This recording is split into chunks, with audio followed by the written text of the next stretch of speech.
Welcome back to another week of Stocks in Review for the upcoming week. North Korea is back in the news again. The verbal sparring this week hit levels not seen since the Cuban Missile Crisis. Some of the lyrics you might hear in the background from Pink could unfortunately apply to what Kim Jong-un might be thinking about. Hopefully the part about lighting up the world for a day won't ever happen. Thursday was definitely a rough day for the markets. Hopefully you had some extra money in order to average down.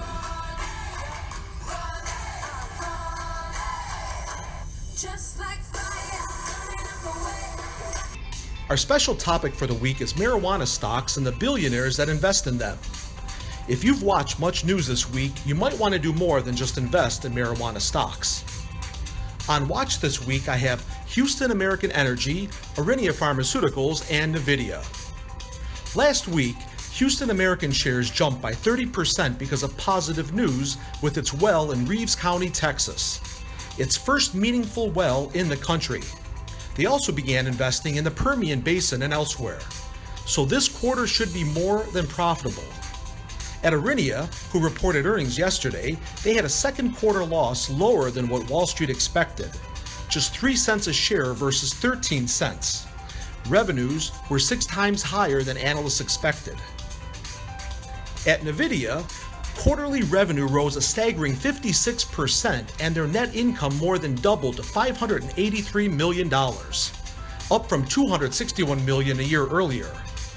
I like that they've diversified into artificial intelligence, self-driving cars, and have quality processing chips that are popular in cryptocurrency mining activities. All 3 stocks have pulled back recently, and depending what happens overseas, I expect a bump in the coming week and definitely by month end.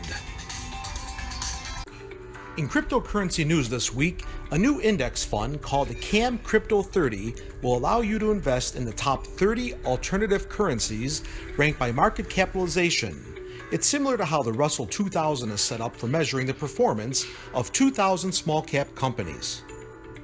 For the week, Bitcoin was up over $500 and Ethereum just over $73. I sold my Ethereum position last Saturday when it hit a high, and I walked away with a 9.3% profit in less than 3 weeks. I jumped right back into Bitcoin, and I'm up about 4% as of Friday afternoon. The first stock I'm looking at for the coming week is Walmart, ticker symbol WMT. The stock closed yesterday just over $1 less than its 52-week high.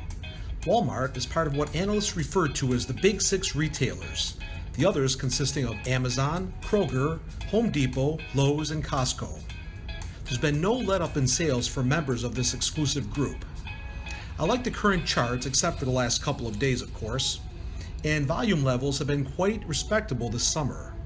The board of directors also increased its dividend for the year by 2%, so you'll get 51 cents per share on top of a pretty respectable year-over-year growth.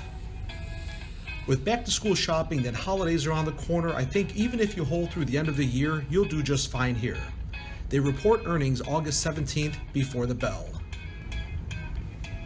Next, I'm looking at L3 Technologies, ticker symbol LLL. This New York City aerospace communications, surveillance, and defense firm was just upgraded from a hold to a buy.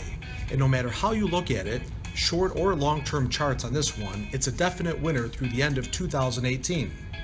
Just 2 weeks ago, the company beat Wall Street expectations, and the stock is up just under 20% for the year. The company provides communications and electronic systems used on homeland security and military platforms, as well as reconnaissance systems. Night vision and image intensification equipment is also part of their specialty. Watch for more good things to come out of here. Finally, I conclude with a company out of Santa Monica, California, Activision Blizzard, ticker symbol ATVI. This American video game publisher was founded in 1979. It has 4,000 employees. Top-selling products they've developed or bought out include World of Warcraft, Call of Duty, Diablo, Destiny, as well as Tony Hawk and Guitar Hero. They have over 100 million active players. It might shock you, but more than 1.1 billion hours a month is spent playing video games, of which Activision controls the majority of them. I like the short and long-term technicals on this one. You should know that the SEC just sent out a letter to the company because they don't like the way the company's treating their deferred revenue. So I expect a dip once they announce how they'll respond. But otherwise, this is a good long-term bet. Last year, North American marijuana sales approached $7 billion, a 30% increase as more states continue to legalize it, and by the summer of 2018, cannabis will be legal in Canada.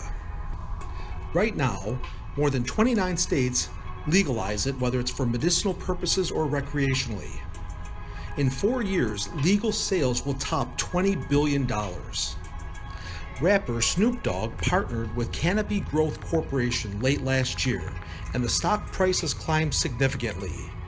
A subsidiary of Canopy known as Tweed started selling 3 varieties of cannabis and trades on the Toronto Stock Exchange under ticker symbol, don't laugh, WEED. Canopy Growth trades on the OTC or over-the-counter market, ticker symbol TWMJF.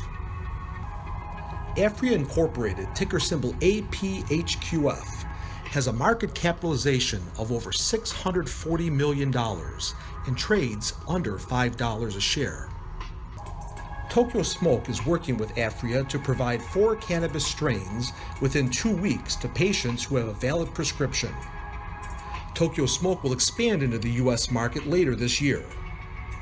According to published reports, the majority of cannabis-related stocks doubled and even quadrupled in less than a year. Think about this.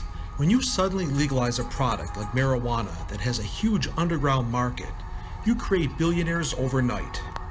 It happened when the government ended prohibition in the early 1900s, and it's beginning to happen now. Take a look at the growth of these cannabis stocks.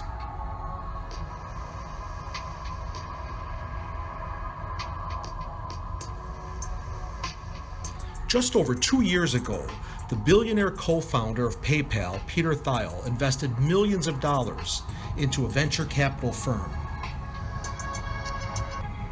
The goal of the fund is to develop marijuana businesses that are all-inclusive, that will not only satisfy regional demand, but national and international expansion as well. Hopefully this gives you something to think about. Thank you for watching, and don't forget that investing in the stock market carries risk. Never invest more than you can afford to lose or not have access to for an extended period of time.